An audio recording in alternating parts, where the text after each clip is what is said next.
One of the things we talk about the most on this program is self-care. I was inspired by my own journey, and moving from a woman who was literally afraid of her own shadow to someone who is now confident, loving, and fully self-expressed. As you all know, my path to transformation was through my dreams, and it is a journey that continues to this day, as it would come to a halt if I didn't take the time to honor myself through my daily self-care practices. Without them, there's a good chance that life events would cause me to slip back to those old self-limiting behaviors that were holding me back all those years. There are many self-care practices out there, and one that piqued my curiosity is the subject of today's episode. Donna Conley found herself at a low point in her life, feeling like a victim and using food and alcohol to fill the hole in her heart. She was able to take control of herself by using the power of the moon. How? What does that even mean? Well, she writes about it in her book, Wild Moon Healing: Harness the Energy of the Lunar Cycles to Awaken Your Inner Truth. So let's hear what she has to say. Welcome to the Dream Power Experience, Donna. Oh, hi. Thank you for having me. Oh, it is my pleasure. Well, Donna, I have to tell you, I'm not an expert on the moon. I mean, I know that it has power, such as its ability to control the tides, but what is the moon's power as it affects healing? Well, the energy of it all, our human body is made up of predominantly water as well. So as it affects the tides, it affects us. Each zodiac has energy, but there's the energy of a zodiac season, right? That's your sun sign when you have your birthday. There's also the energy of a zodiac when it's a new moon versus a full moon. And we have the zodiac every month. The moon transits a couple days in each sign. So if you need to work on your finances, you don't have to wait to be in a Taurus season, back in April. So you can do it with an app and say, okay, look, Taurus is going to be here on Thursday. So I'm going to do a ritual for financial abundance on that day and work with, certain colors like green and things, green candles. So the moon energy has, it's vast, but if you want to work with the moon, you also need to know about obviously the sun and other different kind of energies that will amplify what I call moon work. Yeah, it is so important. I mean, I am a big proponent of ways to increase our energy level because that is us, and it is the power. How we harness the power within us is to harness our energy. I also associate the moon sometimes with feminine energy. Does this play a role in your method? Yes, if you look at the entire cosmos, it's all about balance. So the moon is feminine energy, the sun is masculine energy, and they help to balance each other out. So that's and people think, well, I don't, men, you see a lot of men kind of like, well, I'm not doing anything feminine. Everybody has emotions, and that's what it's talking about. It's not talking about female traits versus male traits. It's the energy of feminine where you can love yourself, you can show compassion to others, and things like that comes from the energy of the moon. And you actually break it down. Could you say it's not just the moon, it's looking at the different phases of the moon because they each have an aspect of energy within them. So let's walk through each phase and talk a little bit about what it means. So let's start with the new moon. The new moon. Well, I What does guess that before we even get there, like the whole purpose of wild moon healing is to raise your energetic vibration. And to do that, you work with the lunar cycles each month, and you make small goals and you make progress as you go along. The moon is like a visual. It doesn't have to be spiritual. It can just be your goals for being in a triathlon. So with the new moon, we plant seeds. The energy is there to plant seeds. Except right now in Virgo, we don't want to really plant seeds. We want to see how far we've come since the spring solstice this month. But typically on a new moon, you plant seeds of intention. If you want to grow something in your life, if you want to transform something in your life, you want to change careers, whatever the intention is, that's what happens at the new moon. So it's, what do I want? That's the basic, is what do I want? And then as you go during the waxing cycle, you're going after what it is you want. The waxing cycle for people who don't know about the moon phase. Okay. So as the moon grows to fruition at the full moon, from the new moon to the full moon, that's called the waxing cycle. So it gets bigger in the sky. And this time you're going after your goals. You know what you want. So, maybe you start an education program or this or that. You're trying to get a promotion at work. But you, while you're evaluating and doing, masculine energy, you're going after your goals. You use the feminine energy of the moon to evaluate yourself. Were you triggered? You have this action list of things to do this month that will help you get closer to your goal, but you haven't done anything yet. It's like, so through the waxing cycle, you look at these things, how was I triggered? How did I react? How did, and it's not about the person, place, or thing that triggered you. It's, you want to go inward, which is tough to do.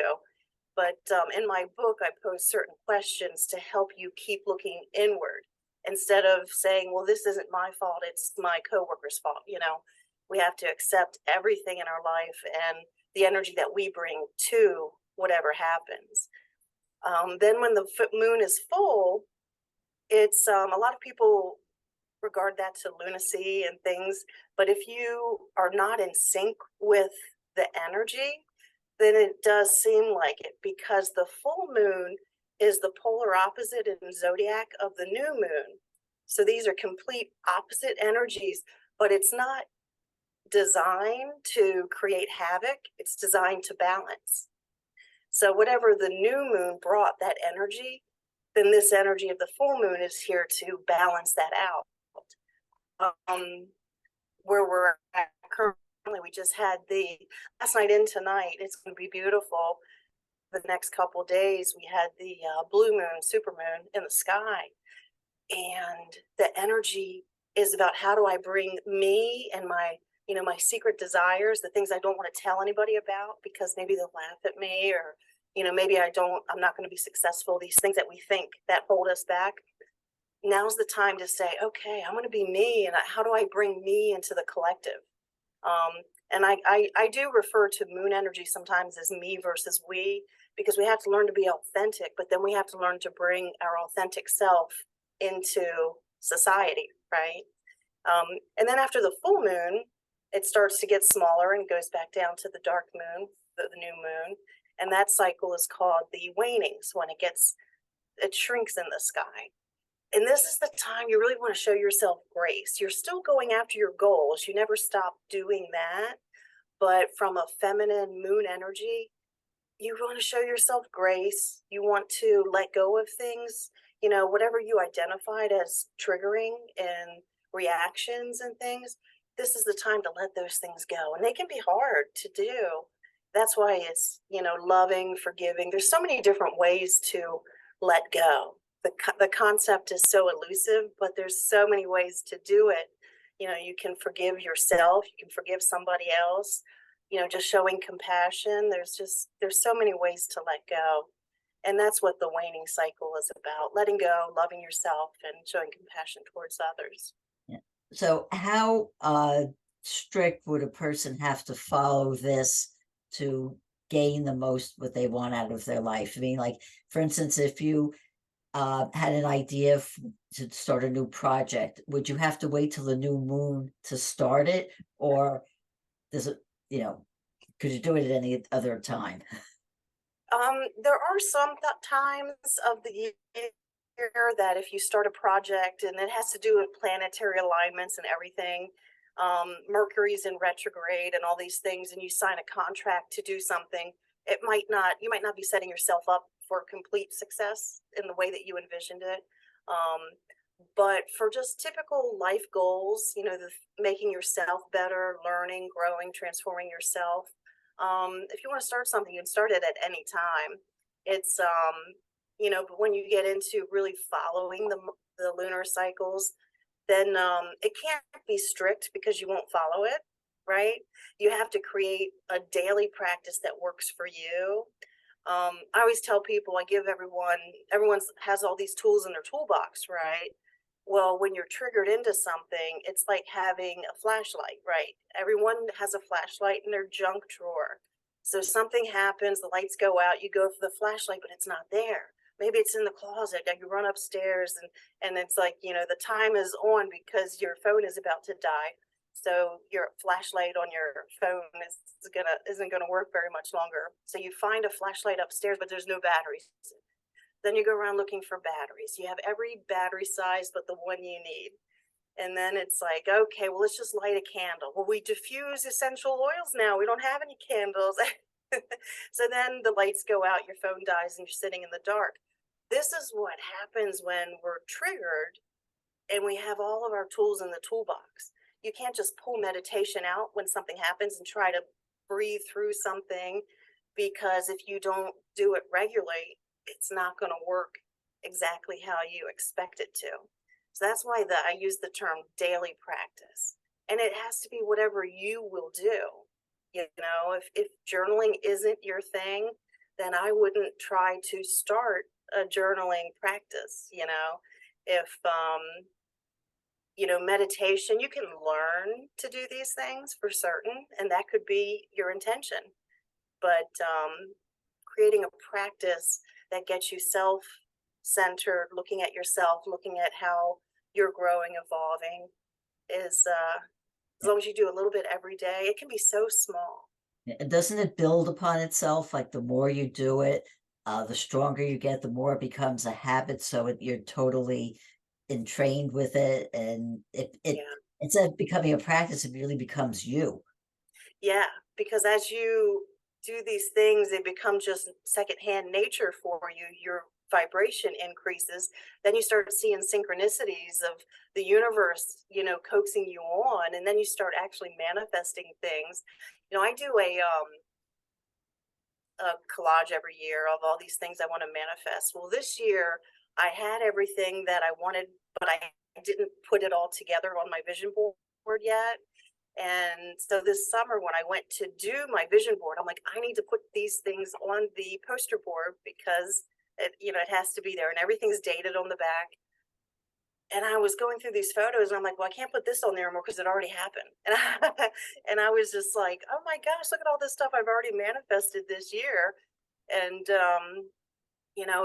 that's once the more you work with energy, the more you see things happening for your greater good and the greater good of everybody else. Well, Donna, you spoke a bit before about the super moon, but throughout the year there are moons that we give them special names, such as the wolf moon, the harvest moon, the hunter moon, just to name a few. Do these play a role in the specific type of energy that the moon gives That's us? a great question. The names are typically North American, like Native American, um, in nature. That's where they came from, but they're related more to nature. So the hunter's moon is when, back in the day, that's when everyone would be going to hunt. The harvest moon is when everyone is going to be making sure they pull the last bit of the vegetables off before frost comes. The strawberry moon is fruits in season. You're out there picking fruit during that season. So it has to do with the energy of nature more than the energy of the zodiac sign that it represents. I see. But we should follow nature. And once you start following the moon, you realize you're following nature anyway. And, like when days get shorter, that's more time to be introspective, because we're not supposed to be active and doing all these things. And you notice yourself starting to just fall in line with nature. Mhm. What about eclipses? What was that? Eclipses. Oh, eclipses. They amplify energy. Supermoon amplifies energy. So you have whatever moon cycle you're in, and all whatever that energy is surrounding that zodiac, those things amplify that energy. So that's the best, easiest way to think of those things, not to get too complicated with them. It's just, okay, whatever's going on today, it's going to be amplified. Okay. And one of the things that you talk about as a way to uh, clear ourselves is something called moon water. So can you explain what that is and how to use it? Yes, I need to up my game. I saw some pictures of moon water with flowers and fruit and all kinds of stuff. I just have glass containers and I put water outside. I have different containers for certain things. One's the ones that I'm going to drink, and I typically drink it between the full moon when you make moon water, and then the next new moon. I use it on my flowers and stuff like that to give them the energy from it. Um, so Yeah, whenever you a make moon natural water, fertilizer. you can you can charge your crystals and anything you want amplified with this energy and put it out under the moonlight. Yeah. See, I've like with crystals, I've just put them outside, but not in water. So you say this will just amplify what you get from just putting it out there. Yeah. Mhm. That is quite fascinating. Yeah. Uh, It's we're under the blue moon and I'm actually making with the intention of capturing this energy, blue moon candles. And I'm using certain herbs and crystals and stuff. I do craft fairs. So it's like when you do something under the full moon, it's using that energy and it's infused into what you're doing. okay, one of the things that you talked about, you mentioned it earlier, was the practice of journaling. Um, why do you think it's important, and how does that help in the healing process? No matter what it is you're looking for in life, your purpose, your why is this happening to me, you already know the answers, even if you really don't know that your higher self has all the answers you need. So really, whatever it is you're trying to do, you're having trouble doing, you want to create, you already know what's holding you back. You already know, even ancestral trauma that you've inherited that you don't even really know about, but your higher self knows all of these things. So once you start journaling, it just starts pulling things out. um, Sometimes I'll start writing on one topic and it completely changes and turns into something else, and that's my higher self saying, this is, you're focusing on the wrong thing. And then also you can also get into inner child work. So if you're right-handed, write with your left hand, and also noticing how, if you do that, noticing how you critique yourself. Oh, that's messy, let me scratch this out and try to write it over, because if you're writing with your non-dominant hand, it's definitely not going to be what you're used to. And so how we talk to each other, our self-talk and all these things come out through journaling, that you wouldn't otherwise have access to. Yeah. What if you're not a person who has been doing journaling? Where do you start? Like, do you have any prompts that you would suggest somebody use to get started? If there are journaling, what do you need? You just need, paper and a pen. You can get a spiral notebook. You need the intention of figuring out, whatever it is, especially like with limiting beliefs. We could probably do an entire podcast on that. But whatever's holding you back, pay attention to certain words. Like if you're saying, I have to, I should, um, that's coming from somebody else telling you what you should do. Because if it's coming from you authentically, then you want to do it. Look for words like don't, can't. Those are all keys to things that are holding you back. So it's important after you write it to read it back and to see where those things are, so you could see, oh, I'm writing, I should do this and I should do that without realizing it. And then Yeah, and that's the same thing with intentions. If you write your intentions down, you should still read them out loud. Put it out there for the universe to hear. The universe hears energy, and it doesn't hear negativity. So if your intention is to not get laid off because your company's going through some big changes, well, what the universe hears, because they don't hear negative, they hear get laid off because my company's going through changes, and then you could lose your job. So you have to be very specific with intentions with what you want, watch your wording, and so the same thing with journaling. If you see negative words in your intentions, those are clues to things that you should look at and examine. Absolutely. And do you recommend an amount of time to spend on it or amount of pages to write?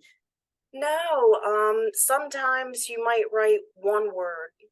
You might just write "I'm tired," and that's all you. You're just your body is telling you it's not time to journal right now. Go rest or whatever. And sometimes you might sit there, and next thing you know, you've written 5 pages.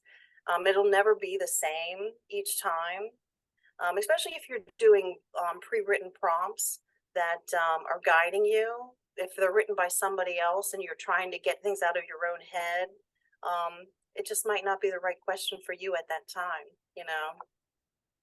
And then you go back. But and I guess another part of that is to give yourself permission to just be okay with it. Like if you can only write one word, don't beat yourself up for saying, "Oh, I only have one thing today," and that means there's something wrong with me. And Yeah. it Yep. And in all that you do, show yourself grace and just know, if you're jittery and something, whatever's going on, you get anxious about something, that's your body's talking to you. Slow down and listen to your body. Do what it says to do. Another thing that you talk about is the importance of rituals. So explain a bit by what you mean by rituals and maybe give me an example or two of. Yeah, well, words matter. So some people might not be comfortable with rituals and they might say habits or whatever, but they're all the same thing. And it's um, you know, like a morning ritual that most people, I don't do this because I'm not a coffee drinker, but most people start their day off with a cup of coffee. You can call that a ritual, you can call it a habit, whatever it is you want to call it. Moon rituals are specific to the zodiac sign of the moon at that time. And you can pull in all kinds of different energy, from colors and certain goddess that is with this moon and things like that.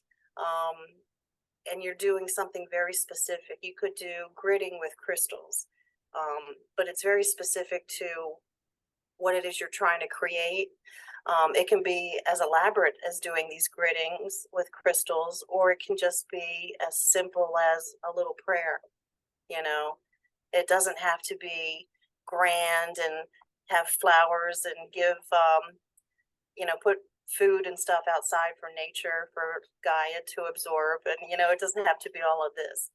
It can just be, okay, I've set the intention that I want to try to start journaling. So I know when I have my coffee, I'm sitting there and I read the paper. Well, maybe I'll put a notebook by the paper. So maybe I can journal a few things in the morning while I'm having my coffee.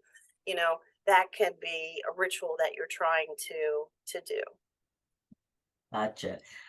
One of the things that's very helpful about your book is that you give a lot of exercises for people to do to help cement these concepts into them and see how they apply to their own daily lives. Could you talk about a couple of them that you think would be very helpful? And let's give the example of someone who is unhappy in her job and is trying to figure out what to do. Well, if you're unhappy with anything, the one of my favorite activities is, I call it timeline journaling. It's like, okay, I'm here. I don't want to be here. I don't know how I got here. Whatever this is, and you want to create change in your life. Timeline journaling just looks at past events, and it's just factual. Okay, I did this happened. It's just a factual list of everything, whether you want to go back 1 year, 5 years, 10 years, however, whatever makes sense to you, to see why you are where you are at this moment in time. And once you really, because with me, when I was diagnosed with depression, I did this timeline journaling, and I'm like, wow, if you really look at everything I've been through in the last 18 months, which came first, the depression or what caused it? Was depression, or did these events cause the depression? But when you really look at your life and just see accomplishments, bad things that happened, it doesn't matter, just list it all. It really helps to see, okay, That's why this is happening right now. And it helps to give you a focal point of certain things to start changing. Some people will have a list of things to start changing, but just pick one to move forward. Yeah, it's important. I also, like you say, pick one, because you don't want to be too overwhelming, because then you won't start. Yeah. Yeah. If you're in that point of where it's like, okay, I hate my entire life, you can't just change your entire life overnight because that would be probably the most painful thing I could imagine. But just pick one thing. It all starts with one thing. Just do one thing differently, do something new, do something you're currently doing, but do it differently, just pick one thing each month and you'll start to see amazing change in your life. Donna, how do you get interested in using the power of the moon for healing? Well, it was just my own journey led me to start sinking in with the moon and the energy. And my friends started noticing. They're like, I don't know what you're doing, but tell me about it. So I said, well, I'm manifesting with the moon. And I hadn't told anyone because I thought everyone would look at me like I had two heads or something. And they were like, okay, I don't know what that is, but tell me more. And the more I learned, the more I wanted to teach them. And I started doing these monthly reports talking about the moon energy and all these other things. And I didn't know at the time, but those reports became the rough draft for my book, Wild Moon Healing. Wonderful. Well, Donna, do you have any final thoughts for our audience? No, just if you're in a bad place or anything, you just like, what do I do? I always say, look up, let the moon guide you.